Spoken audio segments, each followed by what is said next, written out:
Bom dia, alunos! Vamos ver hoje, através de gráficos, as variações da taxa de fotossíntese.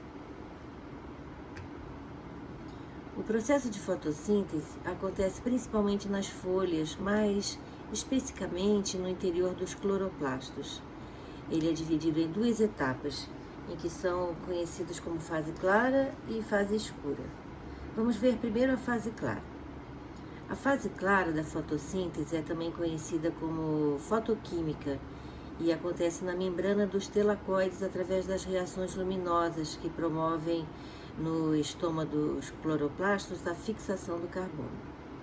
Para que ela ocorra, é imprescindível a presença de luz, seja natural ou mecânica.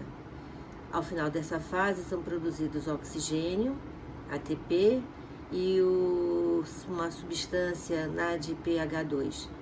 O ATP e a NADPH2 serão utilizados na fase escura. Nesta fase temos dois acontecimentos: fotofosforilação cíclica e acíclica. Na fotofosforilação cíclica, a molécula de clorofila libera elétrons ao ser atingida pela luz. As moléculas orgânicas, chamadas de aceptores de elétrons, os recolhem para enviar a uma cadeia de citocromos. Daí os elétrons retornam à clorofila e é a partir dessa etapa que liberam a energia para ser aproveitada na síntese de moléculas de ATP utilizadas na fase escura.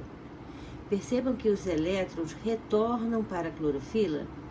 É por conta disso que esse processo é chamado cíclico. A fotofosforilação acíclica abrange dois processos, fotossistema 1 e fotossistema 2. Faz parte do primeiro processo a clorofila A, que perde um par de elétrons ativados quando entra em contato com a luz e é recolhido pela ferridoxina. O fotossistema 2 envolve a clorofila B, que ao entrar em contato com a luz perde um par de elétrons. Esse par atravessa a cadeia de citocromos e ocupa o lugar deixado na molécula de clorofila A. O processo de travessia dos elétrons pela cadeia de citocromos promove a liberação de energia e a produção de ATP. Esse segundo processo é conhecido como acíclico, já que o espaço da clorofila A é preenchido pela clorofila B. A fase escura, também conhecida como química, e depende da primeira fase para acontecer. Ela pode ocorrer a qualquer momento do dia, independente da presença de luz. Nessa fase acontece a síntese das moléculas de glicose através do ATP e dos hidrogênios do NADPH2. Esse processo é chamado de ciclo das pentoses ou ciclo de Calvin-Benson. Durante esse ciclo são formadas duas cadeias carbônicas a partir das moléculas de gás carbônico para que ocorra a produção de glicose. A ATP entra nesse processo como fonte de energia e os hidrogênios servem para reduzir o gás carbônico.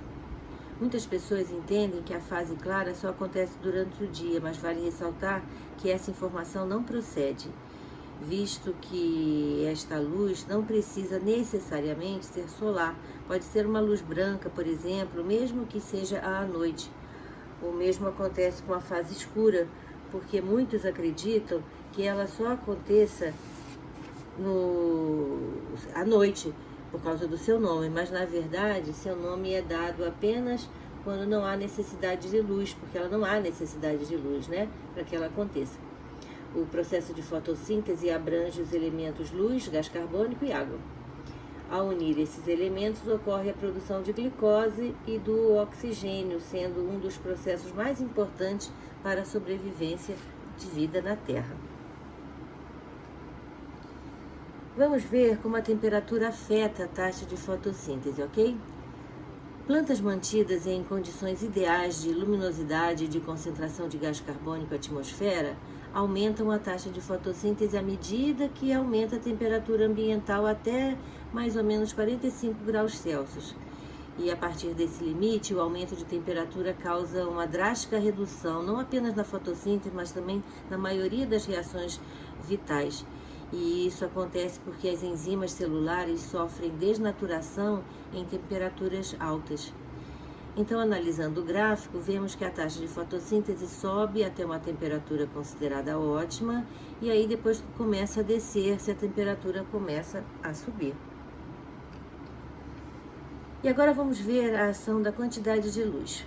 Bem, em condições ideais de temperatura e concentração de gás carbônico atmosférico, a taxa de fotossíntese aumenta com o aumento da luminosidade até atingir um certo valor limite.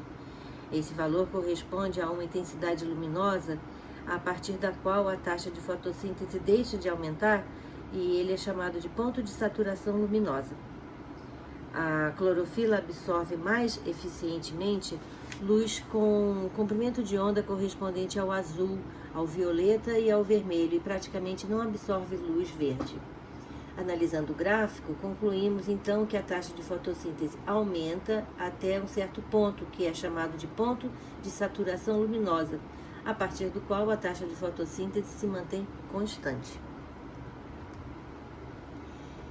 Agora vamos ver a taxa de gás carbônico. O gás carbônico também interfere na taxa de fotossíntese.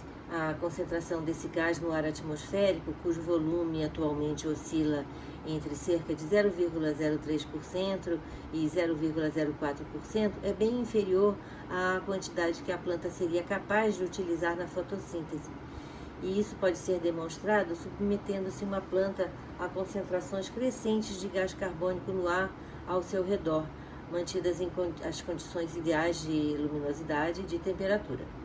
Nesse caso, verifica-se que a taxa de fotossíntese aumenta à medida que aumenta a concentração de gás carbônico, até essa concentração de gás carbônico atingir cerca de 0,3%, cerca de 10 vezes maior do que a concentração atmosférica normal. E a partir daí, o aumento na concentração de gás carbônico não causa aumento na taxa de fotossíntese. Portanto, no ambiente natural, em condições ideais de luminosidade e de temperatura, a planta só não realiza fotossíntese, uma taxa máxima de fotossíntese, porque não há gás carbônico suficiente na atmosfera. Diz-se, então, que o gás carbônico está atuando como fator limitante do processo de fotossíntese. No gráfico, então, verificamos que a taxa de fotossíntese também vai aumentando enquanto a concentração de gás carbônico também aumenta. Porém, quando chega a um determinado valor, a taxa de fotossíntese se torna constante, mesmo que a concentração de gás carbônico aumente. Agora vamos analisar o gráfico que relaciona a taxa de fotossíntese com a taxa de respiração do vegetal.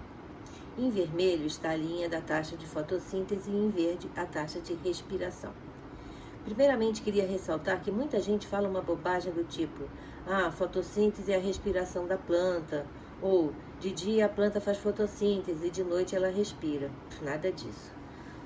Como todo ser aeróbico, as plantas também respiram, isso é, consomem oxigênio e liberam gás carbônico. E assim, através da respiração celular, elas conseguem energia para realizar todas as suas atividades durante as 24 horas do dia, durante a sua vida inteira. O que varia é a taxa de fotossíntese, que aumenta proporcionalmente à taxa de luz disponível até uma determinada quantidade de luz, aí se torna constante. Nesse quadro, então, nós vemos o termo ponto de compensação luminosa, que é quando a taxa de fotossíntese e respiração se equivalem e a planta não realiza trocas gasosas com o ambiente. Isso porque todo o gás oxigênio liberado pela fotossíntese está sendo utilizado na respiração e todo o gás carbônico produzido na respiração está sendo utilizado na fotossíntese. Para crescer, as plantas devem receber, pelo menos por algumas horas por dia, uma intensidade de luz superior ao ponto de compensação. Caso contrário, não haverá matéria orgânica disponível para ela crescer. Então, poderíamos marcar aqui este gráfico um outro ponto, o ponto de saturação luminosa, que fica bem aqui, bem aqui, mais ou menos, bem aqui, que é quando a velocidade da fotossíntese é máxima e a partir daí se torna constante. Esse ponto ocorre entre as 11 e as 14 horas de um dia. Então, chegamos a este gráfico que relaciona a taxa de fotossíntese e respiração levando em conta a luminosidade. Veja que temos dois tipos de plantas.